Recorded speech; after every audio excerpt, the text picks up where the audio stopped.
એક જ રાત દબાવો.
જે ગાંધીએ આઝાદી અપાવી, સરદાર સાહેબે અખંડ ભારતનો પાયો નાખ્યો અને બાબા સાહેબે બંધારણમાં પ્રાણ પૂરી જે 18 વર્ણની અધિકાર યાત્રાને આગળ ધપાવી હતી.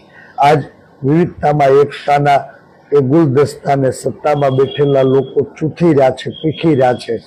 સત્તામાં બેઠેલા લોકોથી આજ સંવિધાન ખુદ ખતરામાં છે. બંધારણીય અધિકારો અહંકારની એડીએ કચડાઈ રહ્યા છે.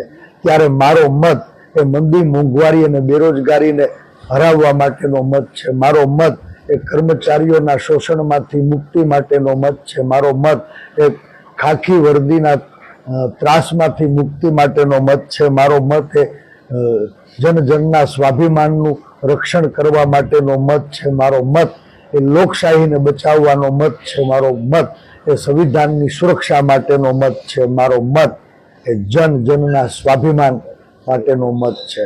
મારો મત એ ભારતીય જનતા પાર્ટીના અહંકારને ઓગાળવા માટે. આગળનો કાર્યક્રમ તમારો શું છે પરેશભાઈ? આજે મતદાન કરી ફરી પાછા મારા મત વિસ્તાર તરફ આગળ વધવાનો છું. લોકોની વચ્ચે જવાનો છું. લોકશાહીને બચાવવા માટે આજ હજારો કાર્યકર્તાઓ સિપાઈ બની અને દરેક બૂથ ઉપર પહેરો કરી રહ્યા છે. લાખો લોકો લોકશાહીને બચાવવા માટે મતદાન મથકે લાંબી કતારોમાં ઊભી રહ્યા છે.